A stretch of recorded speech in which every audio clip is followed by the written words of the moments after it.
This is Real Generational Wealth. Live from Southern California, this is Abby, Espy, and Jen.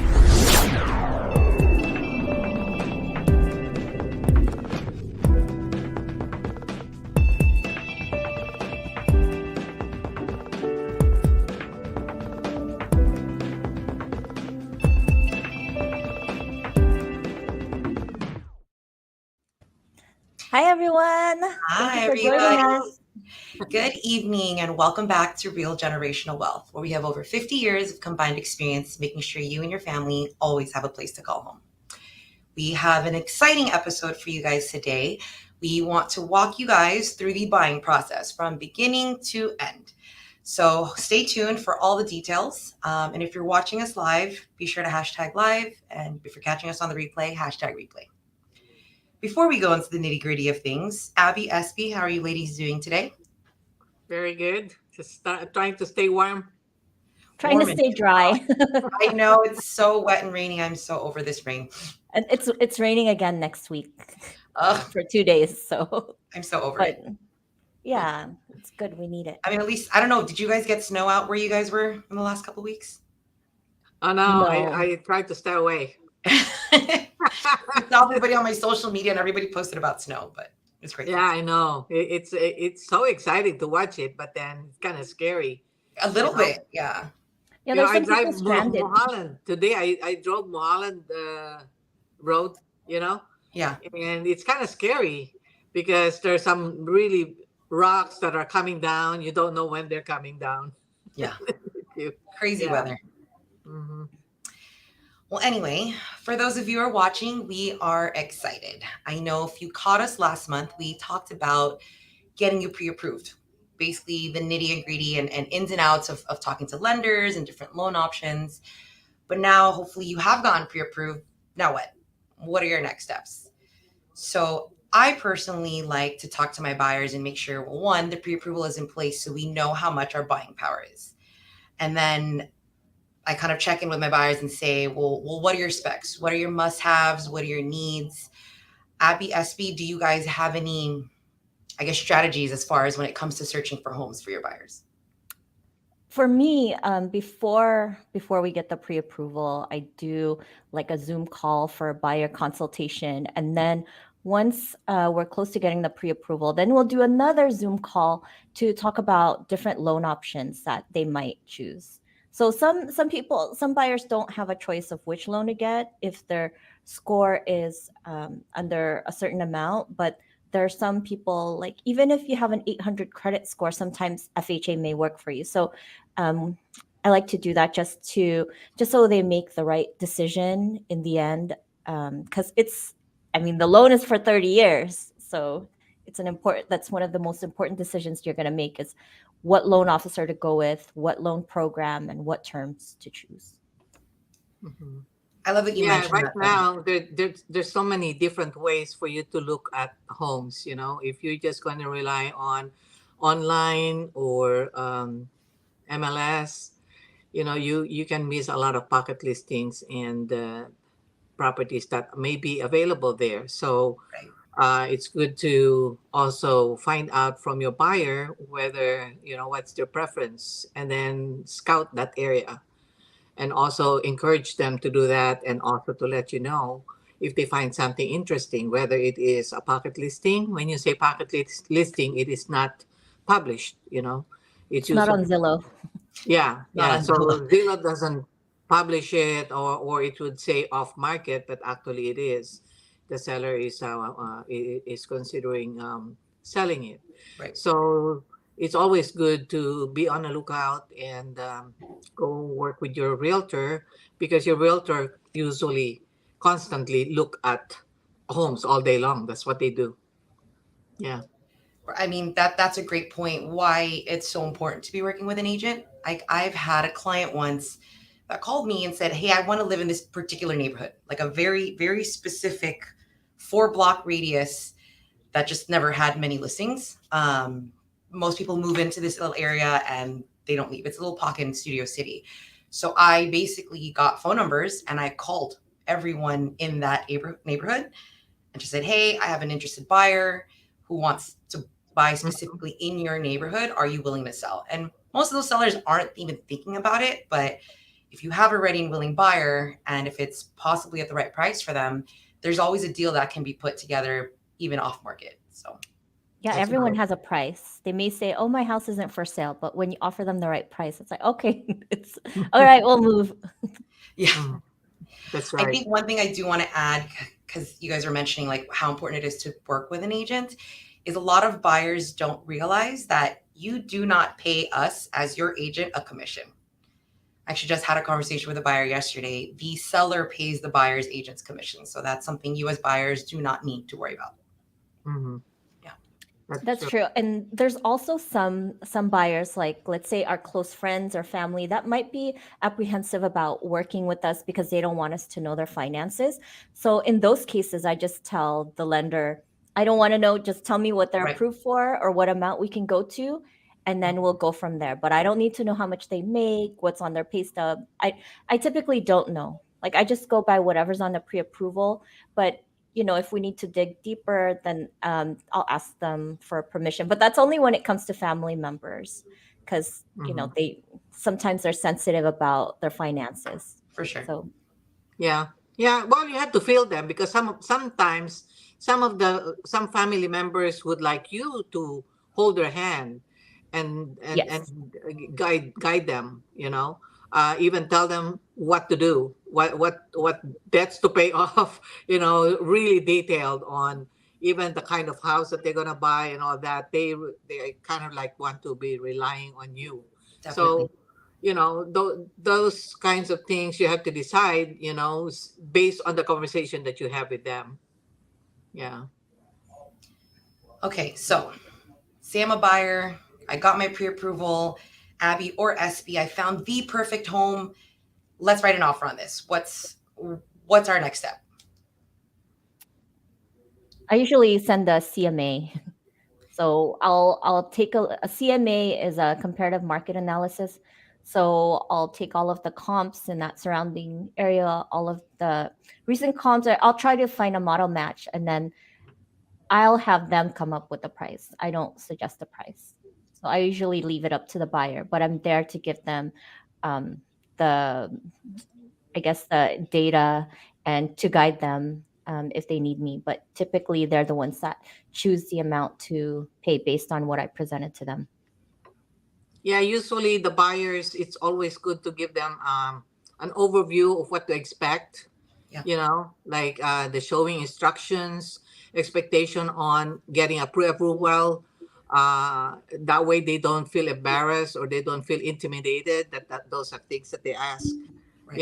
and the procedure based on the timeline. That way they can anticipate what it is to be, what is next. What's expected? And yeah, what is expected of them. So the buyers really like to be guided. There are some buyers who maybe it's already their first or their second or third one, but still they would like to get a feedback from us, like for instance what the kind of inspection, why is it that this school is better than this school district, things like that. And based on the conversation you have, then you'll find out what is important for them and then you address True. that. Yeah. I don't know if you guys do this, but typically, like when we submit an offer, I'll do it through a Zoom call. Like we'll have a Zoom call of like what to expect, like what the timeline is, and then yeah, like contingencies and things like that, because it's a lot. It is Yeah. a lot. So yeah, it's a I lot. think It's I a lot of have info. that conversation with the buyers a couple times, right? It's one kind of before I usually give like an overview timeline for the clients before we even like while we're looking for properties, right? While we're searching. And then once we submit the offer, I go through that offer page by page with them again to remind them the timeline because I mean we see this every day, right? We deal with this all the time. And for them, this is sometimes their first, second time, like you said, Yeah. as SB. And it's a lot. It's a lot of terms. It's a lot of things. It's like, hey, if I'm putting this down payment, like, how do I know that it's safe? There's definitely a lot of things, but that's why we're here, right? That's why we're here to make sure that Mhm. their hands are held throughout the Yeah. process. Well, especially with the kind of market we have right now, there's a lot of apprehension. Buyers are kind of like iffy whether is this a good time to buy or not. You know, But there are buyers out there that really need to buy, or they have to move, or they Yeah. have to find a place. So it is important that we give them all this information and details on what to expect, and give one thing that I am doing lately right now is to make sure that I get abreast with what's going on, especially with first time home buyer programs, you know, because people are stuck with a 7%, or, oh, it's going to 7.25 now. We're all stuck with the rate. But there are different ways on buying a house, There are seller carrybacks, there are buy downs, all these things you don't know. You don't get to know them, not unless you talk to a realtor that is really knowledgeable and in sync with what's going on Right. in the lending side. Yeah, that's so true. A lot of Yeah. people are scared of their payment or that interest rates are too high, but it's also when the market is like this, it's a great time to buy Mm-hmm. because you can always refinance later on, but you also don't have to be stuck with that payment forever. Like there's a lot of options that you have, like what SB said with the buy downs. You can do adjustable rate mortgage, which is my favorite. Mm-hmm. I did that for my purchase too in November. Yeah. I mean, Yeah. there's definitely ways to get creative. I don't know if you ladies are seeing it, but at least here in the valley, we're starting to see multiple offers on listings again. Yeah. Mm-hmm. And I think the sellers have kind of realized, hey, we have to be a little more realistic about our list price. Because I Mm-hmm. think last year, as interest rates went up, sellers were still up here, and Yeah. they didn't quite they didn't quite understand. Okay, well, I need to match the interest rates going up. But now sellers are understanding, hey, market value is here, so we need to list here. And so I'm seeing that listings that are priced right on par Yeah. are going way above asking now. And I mean, we're definitely not seeing 30 offers yet. I am still seeing though maybe like 4 or 5 offers. Mm-hmm. But I don't want you buyers watching to be scared of that, because you can still, Yeah, you can I still guess, negotiate. strategically write your offer with your agent so that it helps you, right? SB Mm-hmm. mentioned a buy down. I know not everybody has an extra 10, 20K in their pocket to pay at points to get your interest rate down. You can still ask for seller credit. You got to offer Mm-hmm. more. You got to basically write your offer strategically, and that way, like, you can win your offer. And the only way to do that is for your agent to work with the other agent so that you can be as competitive as possible. Mm-hmm. Sometimes, well, in your market, it's different from the Inland Empire, right? I predominantly work in the Inland Empire and Orange County, and we've still been able to get the buy downs paid for and closing costs. So Oh, it's by the seller, paid by the seller. yeah, the seller paid for the buy down. So we asked for both. Like we asked for a reduction in price and also for the seller to cover the closing costs and a buy down. So sometimes if you have enough, like I think we got back 20,000 on my last transaction, and there was enough for a buy down for 1 year. Mm-hmm. So in the if you see a house that's been sitting for a while, then Yeah. and the seller really needs to pay, I mean needs to Move. sell, then Mm-hmm. it's easier, when you find a motivated seller, it's easier to get the terms that you want. Whereas if there's too many people in the market, or if it's a seller's market again, then you'll have to waive contingencies, waive the appraisal, pay over asking, and just overpay for the house overall. So Yeah. the Yeah. especially the people that missed out on the market or buying a home because it was too competitive, Mm. competing with cash buyers and people doing 20% down. It's a great time for you guys to buy a home right now. If you have down payment assistance or just enough for a down payment, then I would certainly like look into purchasing a home if you're comfortable with the payment. Yeah, because like sellers have a lot of equity right now, and when they contribute on the buyer's closing costs, those are all tax deductible, so they can deduct Yes. that from their gain. And there's also another thing that they're doing now is seller carry. When you say seller carry, let's say you want to avoid PMI by putting 20% down. So what you do is you get a lender to give you 80%, and then the seller carries the 10%, and then you put 10% down. Or even the seller can even do 15%. you know, so that the exposure of the big lender, the first loan, is only 80%. Then you don't have to deal with PMI, and the underwriting will be a lot easier. Now, on the side of the seller, it's good for them because then they don't have to pay taxes on that 10% that they carry, and they get it every month. It's a monthly payment. It's like having a stream of income for what, maybe 2 years or 5 years until Mhm. they refinance and pay you off. So that's another way of doing it. Yeah, definitely. I mean, if there's still plenty ways in today's market to create a win-win situation for everybody. You Mhm. just, Yeah. as a buyer, you just want to make sure that you are partnered up with the right agent to help you be as competitive as possible. Mm-hmm.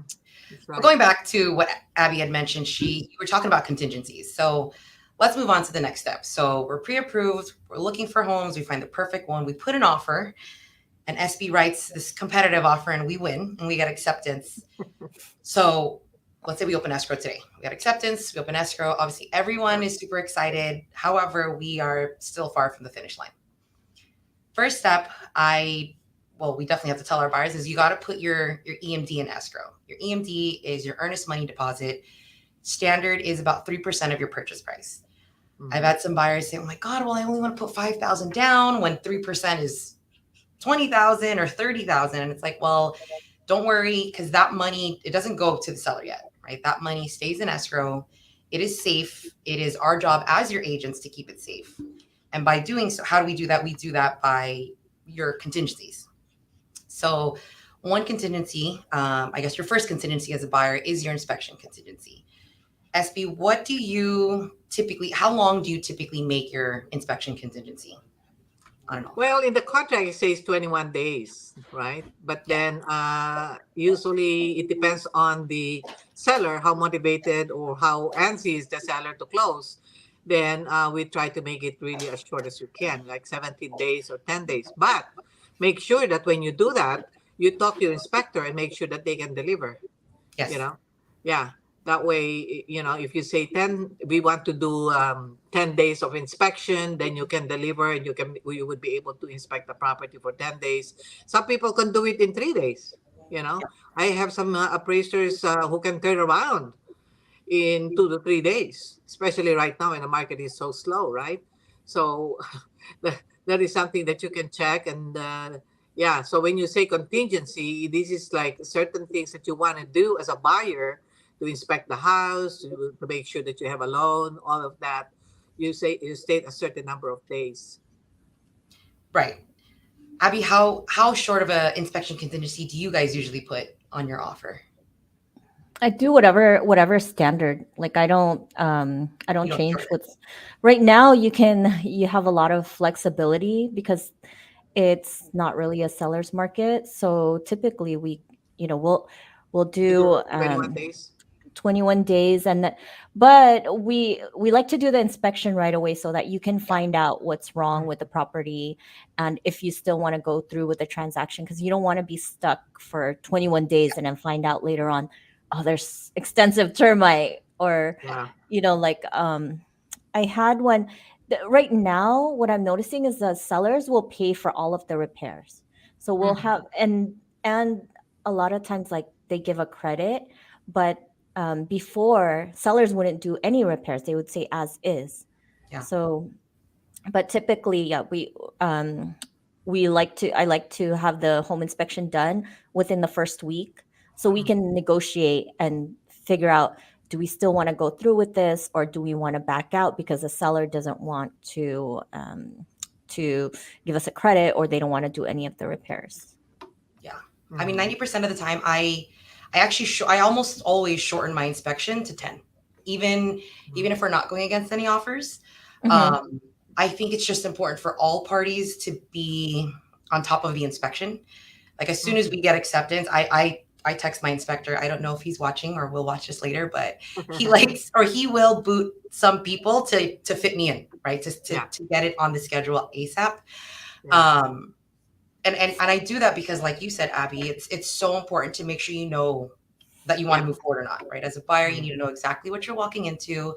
You need to make sure that the roof is sound or the foundation sound or whatever. And if it isn't, as a buyer, you can ask, right? Hey, Mr. Seller, your roof is shot. I need a brand new roof. I need a $15,000 credit, whatever.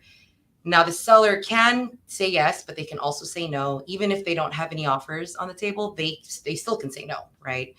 Yeah. So your contingency, like SB was saying, is kind of your safety net as a buyer. If Mhm. you want a $15,000 credit and the seller still says no, they're just not as motivated as we thought we were, we can cancel and you can get that initial 3% back. So your money's Mhm. safe regardless. Mhm. Well, the good thing about it now is that, for the last few years, where staging is very popular, what's happening is that the seller would have the inspections done already and have all those major repairs done.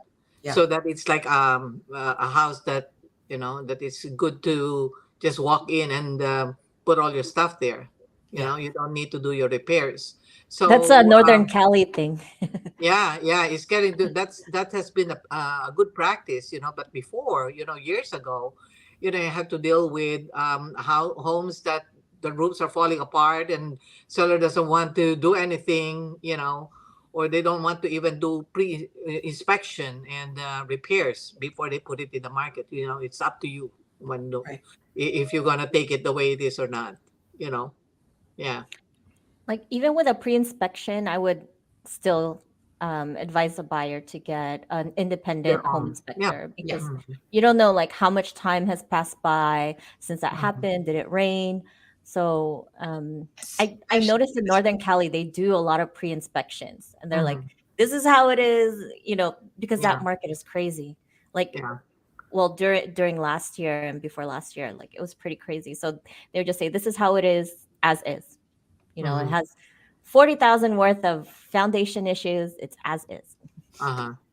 Well, yeah, as you said, depends on the market, So even if you have a pre-inspection done or they have done the repairs, and sometimes the seller would do their own as how do you call that?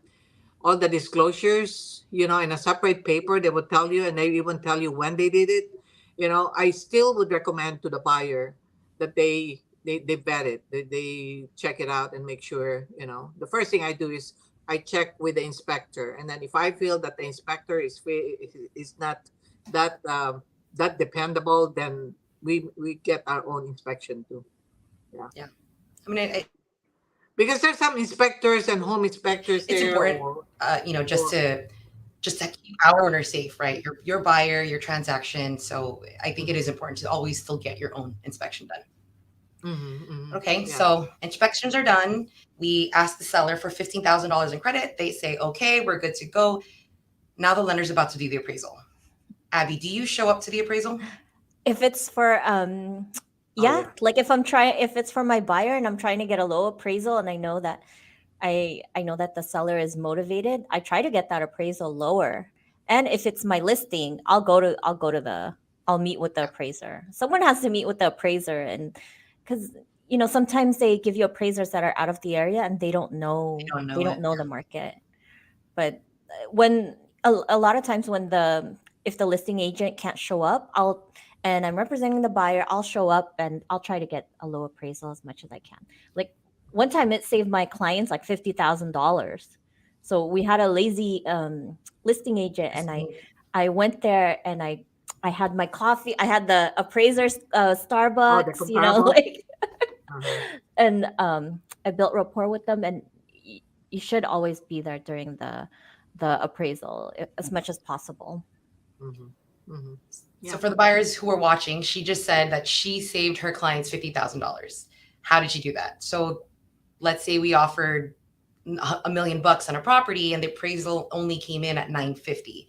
Now your bank is only going to loan up to 950,000 for you, right? So your agent will go back to that listing agent and say, "Hey, Mr. Seller, your house is only worth 950. I have an appraisal on paper. That's what it's worth. We need to renegotiate the price."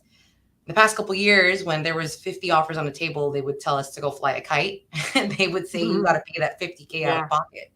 But now, Yeah. as a buyer, you do have a little bit of like fighting room. Mhm. You can Mhm. say, "Hey, it is only worth 950. You need to come down." And most sellers now are understanding this is where the market is, so they will come down that Mhm. 50K. Like in Abby's case, they did. So save them Yeah, 50,000. not it doesn't always happen. Like I had one where they had a backup offer.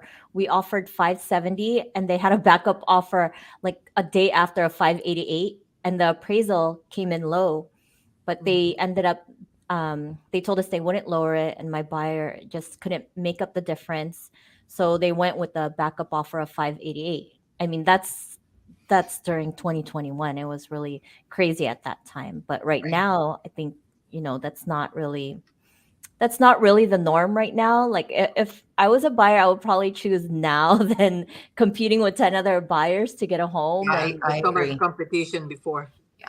yeah, I there's too remember much at the competition. beginning of 2020, Ferris and I talked about buying a house because we were in a condo, and I was like, "Hey, let's buy a house. We need a house. We don't need a house. We didn't need a house. It was just the two of us, but Everyone it needs was, a house. I know, but I mean, we didn't need like a big, because my condo was huge, right? But Yeah, yeah. for the last couple of years, we would always look, at like onesies and twosies, and I was like, man, there's 50 offers on this one, there's 20 offers on that one, and I was like, you know what? If it's the perfect house, then I'll compete. And we never found the perfect house until last year, like last end of September, and so that's and there was no other offers to compete with. We were actually the first offer after it was sitting for 2 months. So You got a I'm beautiful sure I house paid Good too. timing. yeah, I mean, sure, I paid a little bit of a higher interest rate than I would have a couple years ago, but not that much. I got a seller credit to pay down my rate. And I mean, I can always refinance, which is so much easier than competing against 50 million offers. So, Yeah, That's that's so very true. stressful, by the way. Yeah. okay, so we talked about the inspection contingency. We talked about the appraisal contingency. So our final contingency is our loan contingency. SB, can you explain that? What does it mean to remove all your contingencies? The loan is the most important thing, right? So sometimes when you have a loan approved already in the last minute, your buyer decides to go shopping. For furniture or a car. Or car. Furniture, or open a new credit card, and that can really jeopardize the whole thing. So that's one thing that you have to really tell the buyer. Make sure that everything freezes. You don't want to do inquiries. You don't want to do any kind of shopping. No major purchase, not at all, because your loan contingency says that you want to make sure that whatever loan approval you had in the beginning is the same as the loan that you have. And when you release that loan contingency, which is usually farther down the road, getting to the closing stage, that means you're ready to buy whether you have a loan or not. Yeah. You know, so that is a very, very critical part of the process. Because if You you do know, buy that car, if you do buy that car, you've removed your contingencies and you can't get that loan and we cancel, your 3% is gone. Yeah, your 3% is gonna be gone. Yeah. So all this time, there's some people who they forget it. They get so excited. They get a loan approval. After finally all these conditions that they're asking from the underwriter, I will say, oh, we want a proof of your payment of the last payment of your car. We want a proof that you got your down payment coming from 401k and all that thing. So you're all frenzied with all the conditions that the underwriter was asking you, and then finally you got a loan approval. And then you say, oh, okay, well, we have a loan approval. Then let's go take a look at some furniture, you know? And lo and behold, when you do that and you make a down payment and you open an account, then that is a new credit that has to be factored into your loan. yeah, because the lenders do a final check. Yeah. It's like a funding condition. So unless the loan is funded, don't Don't do buy anything. furniture and don't change jobs. I had a couple of my clients like try to change jobs before we close escrow, and they Yeah. do a final employment verification prior to funding. Mhm. So don't do that, Yeah. you guys. When you I mean, say I prior tell to my buyers, funding, that is like when you are closing like next Friday on the 17th, okay?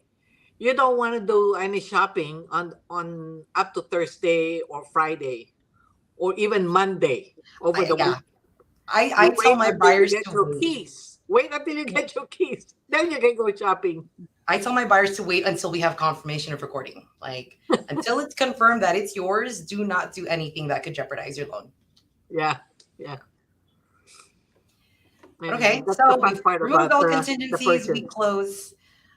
Typically, my buyers are like, okay, well, now that we're done, now that we got full loan approval, what's next? I mean, it's basically, well, almost usually smooth sailing if our buyers take our advice and not buy anything, right? So you have them sign their loan docs. The loan typically funds in the next day or two. And here in LA County, we don't record the same day. We record the day after funding. I know in Inland Yeah. Empire, you guys fund and record on the same day. So. Mm-hmm. So that's it. That's basically the buying process here. But I'm sure a lot of you buyers watching, because some people have asked me to, what is the process for buying new construction? I feel like we are seeing that pop up here and there. Abby's here. She's helped a lot of buyers doing that. So Abby, what's the difference between your standard buying process and buying brand new construction? So when you buy new construction, typically the builder, if you don't have an agent, then you're working with the builder sales team. And a lot of people think when you buy, there's that misconception that you don't need an agent when you buy new construction, you're going to save money. But what the sales team does is they try to get you to use their lender. And more times than not, the buyer doesn't use the builder's lender. Like they'll say, "Oh, we'll give you 10,000. We'll give you 10,000 off of the on closing Credit or costs, but they'll something. also add 10,000 in closing costs, so it kind of evens out." But one of the main differences is with new construction, you're buying something that's not built yet. Like you're going, one of the first things you do is go to the model homes and look at the homes, and then they'll tell you, okay, so if you want to get on the priority list, you have to get pre-qualified. So that's the next step, is trying to get on the list to be able to purchase the home. And then You have to after pre-qualify with their lender. Even yeah, if that with means their you don't have lender, their but lender. but you don't have to use their lender. You just have to get pre-qualified by their lender on the home price of the house that you choose. Like you could choose plan 1, plan 2, plan 3. Like they'll have different plans. Now, once you get on the list, then what they do is like phase releases. And when the phase is released, they'll call you and say, oh, okay, do you want this home? The price is 450. But like every time there's a phase release, the home price goes up like 5 to 10,000. So with new construction, it's really good to get in like the first couple of As early as phases. possible. Yeah, there's some people that even invest in, they anticipate the phases going up. So there used to be a lot of Chinese buyers in Fontana when we were buying our investment property, they would buy like four properties and then sell it at the end of build out. So they would buy out like 4 of the properties in phase 1. It would go up 100,000, and then they would sell it like at right when the build out happens, or at the end of all of the phases. So also the difference with new construction, like you probably think, oh, it's new, it's going to be in great condition, but the new construction homes we've dealt with, sometimes the roof is not complete, there's a big hole in the roof, so they'll tell you, oh, you don't need an agent, or you don't need to do a home inspection, it's still under warranty. But filing a claim under the warranty, it's really tough, like for them to complete the work that has to be done. It's the same thing with home warranty companies, like on a resale home. It's really difficult and challenging to get the claim approved. They'll say, oh, it's not normal wear and tear, it's this. So you kind of want to get those things dealt with off the bat or prior to closing. And the other difference is, okay, so new construction loans, it's almost the same, but you can also like with new construction, you don't have to use their lender. You can use, a lot of people have been using credit unions. And I think you guys, like, I know some of you buyers out there like to go to new construction builders and look at the houses. But if you do that and your agent isn't there with you on the first viewing, or they're not there to sign you in, then you're not gonna be able to work with your agent. Like your agent isn't going to be paid, and the price is not different whether you have an agent or not.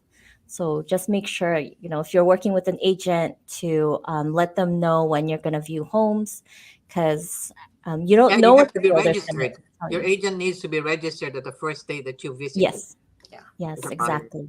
Yeah. But for the most part, it's the same. You just have to do your due diligence on the builders. Like, there's certain builders out there that have a very bad reputation.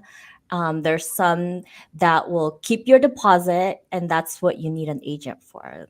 Yeah. Because we know even though it's like a new construction purchase agreement, we kind of know what the contingencies are, even if it's new construction. Right. Mm-hmm. So bottom line, you still need an agent.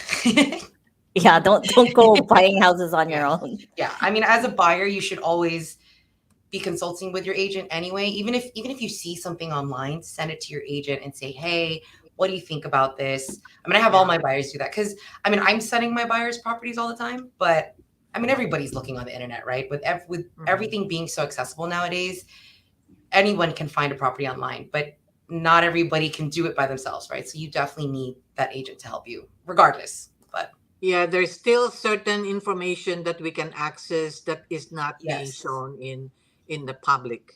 Yeah. So for me, when I work with a buyer and sometimes they tell me, "Oh, I really like this property," the first thing I do is I do a property profile on that. Make sure that there's no liens that are, it doesn't have any kind of problem situation on it, initially, things like that. And you can only see that on certain sites that the agents can access, licensed agents can access. So it still make a big difference. Well, SB, I have a quick question. Well, I guess me and Abby both have questions for you, because now that we've talked about the buying process here and the buying process for new construction, how different, or I guess how easy or difficult is the buying process to buy, let's say, in the Philippines? Well, good. Thank you for asking that question. With the kind of market we have right now, and I've been promoting retiring style where you leverage on your equity. I've been promoting having a plan B or diversify. You know, so lately I've been promoting investing in the Philippines. I've done it even during the 2010s, but recently I started doing that again, and promoting pre-selling. You know, there's a lot of developers there that are really offering pre-selling of condominiums or even homes and lands. You What know, does that mean? pre-selling is when the developer offers the property based on the plans, and just like new construction where they have um, like a drawing, a plan, Mm-hmm. and they show you the lots and maybe some finished products that they have, finished buildings they have, and then they will have a showroom. But actually, the condo or the house is not built yet. It will be finished in 4 years, 5 years, or even up to seven That's a long years. time. Yeah, yeah. It is. So the good thing about it is that especially those who are younger, Do they can they, put a ten sorry, percent real quick, down SB, on. because you said 4 to 5 years, right? Do they start building on a specific timeline, or do they wait till everything is sold, till everything is Or pre-sold? no, no, no. They start already because there Okay. you cannot finish a building of 500 units or 600 units, in 1 year, 2 years, right? Okay. So just like here, like when DR Horton is doing phase one, phase two, phase Yeah. three, they are showing you different houses that where it's gonna be built and ready after 6 months or 7 months or 8 months. They're telling you, oh, okay, well this project is gonna be finished in about 5 years. Okay. Oh my So God, that's so yeah, long. so what you do is you put a down payment, you make a reservation, usually $500, and then How you about the put down 10. payment? How much The is the down down payment? payment usually you can put 10%, okay, and then the other 10, because usually they want 20% upon delivery. So you put a 10% down, okay, and then the other 10% it can be spread during the time that they're constructing it. So they will Oh, offer you 36 months to pay, or 48 months to pay, or even as far as 72 months to pay. you know That way you can do that, every month you're just making payments like a car payment to them, on a property that's not something that you can live on yet. But the good thing about it is that as you get along on year 1, year 2, year 3, year 4, year 5, the value of the property keeps on going up, and you will be part of that increase. So if you buy it on year 1, and by the time that you finish it on year 4 or 5, a lot of times you already doubled the price. So the pre-sale prices are below market. Yeah. Oh, Because remember, the value of the properties go up every year. right. Yeah, there's the value goes up, especially on something that has not built yet. So as it progresses, it increases the value. So even I went there on one of the developments of Ayala. Ayala is well known to build cities. So they're going to develop these 2,000 hectares, and it's going to be schools. It's like a new city Mm-hmm. in Tarlac. So it will take them years and years to build that out, right? So you can buy a land there if you want to go land banking. You can buy a lot, okay, and pay 50%, and then the other 50% balance you can finance it for 4 years. You know, so that's one thing good about it. And if you want to make it as an investment, then for small amounts of money every month that you're putting in, then the value is increasing too. You know, So so it always goes up. Like they don't have a recession. Like in the U.S., it fluctuates depending on like the cycle. yeah, it doesn't really that fluctuate the way it fluctuates here. The value of Mm. the property, because in Southeast Asia, actually Philippines is considered one of the still the cheapest place to go. Singapore, even Vietnam, even Malaysia, there it's more expensive to buy properties there because compared to Philippines. So even Japan, there's a lot of people from Japan, because Japan is aging, right? There's a lot of older people. They come to the Philippines and they retire there because it's more affordable to retire in the Philippines. So, and the good thing is that before, when I was selling, when I was pre-selling properties to clients here, they have to get financing for the 80%. Remember, they still have the 80%, right? Balance. Um, they have to come up with a loan or come up with paying it the whole amount, pay it off as a cash. So Hmm. the ones who wants to finance it, they have to deal with the loan parameters that they have in the Philippines, which the big deal there is that they even have age, um, uh, how do you call that, Age limitation. discrimination. They have an age limitation. If you're 45 or 50 years old, the only loan that they can give you is like maybe 5-year loan. I You better know, I better get a house there soon. I'm gonna age out. no. So a lot of times people do is they take equity from their home here, like 50,000, 100,000, and pay it in cash. Yeah. You But how know. much is like well, I want to live like over there by Las Piñas Well, or if you live in the core, like the BGC is like living in yeah, the yeah, United BGC, States, yeah. right? BGC, Bonifacio Global. So typically a two-bedroom condo there, okay, can cost like between 12 million to 20 million pesos. What is that So like American? So between let's say 200,000 to 500,000, Okay. you know. So what can you buy for 500,000 here? True. Barely nothing, right? Menifee, Yeah. banning, Not in LA. banning That's Not Victorville. here far in LA, away. at least. But if you want to be in a place where all the amenities, when you get down to from your condominium, you have all the amenities around you. You Yeah. don't have to drive your car and all that. Then that's what they do. They have all the amenities right next to you. The theater, entertainment, the hospital is down the street.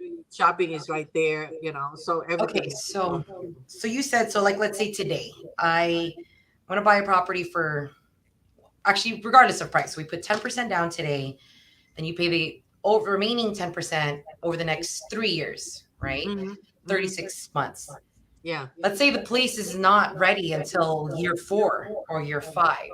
When do you start paying for that? Like, when do you have to start paying, yeah, for that 80%? Is it The not until the 80% has property's to be built? paid. Yeah, great question. Because this is something that a lot of people don't realize. Okay, your contract is still based on the contract. Yeah. Okay, so the contract, if it says 36 months to pay, whether the property is ready or not, you pay it off. But that's a 36 months for the 10%, remaining 10%. Right. So the But I'm talking about 80%, the remaining 80% on the property. you have to pay it off. You have to get a loan and pay off Do the can 80% of the developer. is there an option to get a loan here, like to use a lender from the US? Yeah, actually, Philippine National Bank is is one bank that we have. It loans to Philippine properties. You know, their collaterals are Philippine properties, but you can apply here. And luckily, we are in Los Angeles because their office is in Los Angeles. But they Mm. can lend all over United States. Okay, Okay. and you can do it online. You can do face to face, you know, like Zoom, and they process your loan here. And the good thing is that, you know, you're not dealing with somebody in the other side of the world. You're dealing with somebody here. You know, you're dealing with uh lender that has to lend based on the parameters here too and the ethics here. So there's no such thing as No how old you corruption. are, and they're gonna limit your loan based on how old you are. Yeah. You know, Yep. so Plus, things like that. it's kind of safer. Like I feel safer getting a loan Yeah. here, and Mhm. I think, like for me, my hesitation with buying property in the Philippines is that, like, is it legit? Am I gonna have a legal title, or is it Right. like corrupt? Hmm, Like that's hmm. that's my Yes. perception. Yeah. Is it's not I agree with legitimate. you because there are some, you know, there are some developers, you know, some smaller developers that would sell, you know, on a pre-sale, and then later on you go there and there's no building. There's nothing. Oh my god! And then Well, that's you why just gave them Abby your life works with someone savings. like SB to make sure that your purchase is legit.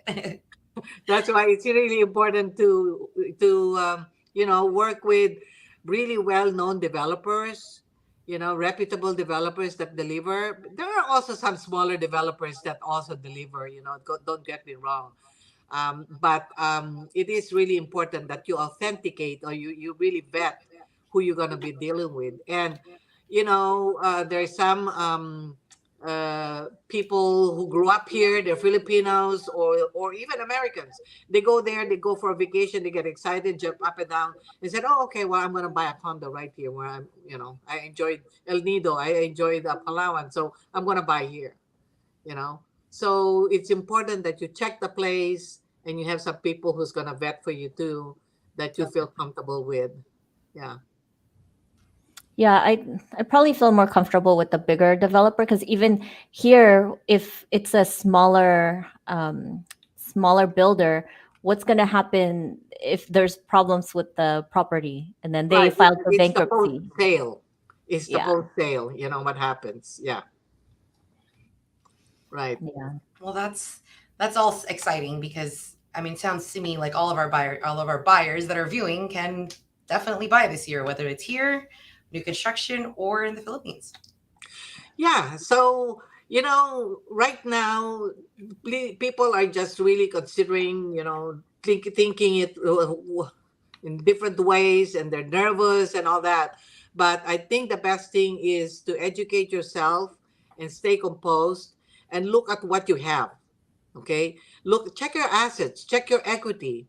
And if you are the person who is about to retire soon, you know, you want to plan that, you want to plan your retirement, you know. So with the market maybe softening down, maybe you have to consider buying down, you know, downsizing, and use that equity for you to fund your retirement.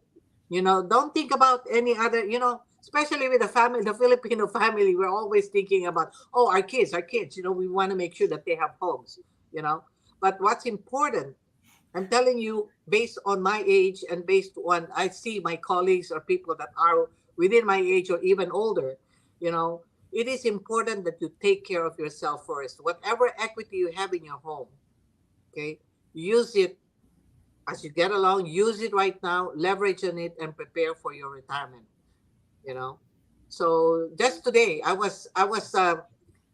doing a notary for one of my clients, and he was saying, "Oh, okay, well, I'm all set. I bought a long-term care. I already have somebody who's gonna take over the house and all that." And said, "Oh, okay. Well, do you know how much you're gonna get on your long-term care?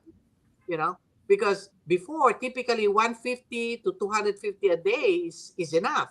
Now, to be sick and somebody taking care of you, you need at least 450, 500 a day for somebody to take care But of you. That's isn't minimum. that why you go back to the Philippines That's the and have reason why someone you take have an care of you over option of there? going to the Philippines. There's some people who can have Social Security is only like $2,000. If they go to the Philippines, that's about what, 120,000 pesos. So Mm-hmm. yeah, you can have a little condo and then have all your amenities wherever Yeah, you yeah. are. And the senior card there is really precious because you get a lot of discounts and freebies. That's true. Yeah, All right. yeah. Well, that So wraps up our episode. We're definitely excited for everybody to buy this year. yeah. If you guys have any additional questions about buying, be sure to reach out to Abby or SB or myself. And we are excited to help you guys get into a home this year. We will Yeah, see you we'd love guys to next have. month. Have a good night. Thank you. Taxes.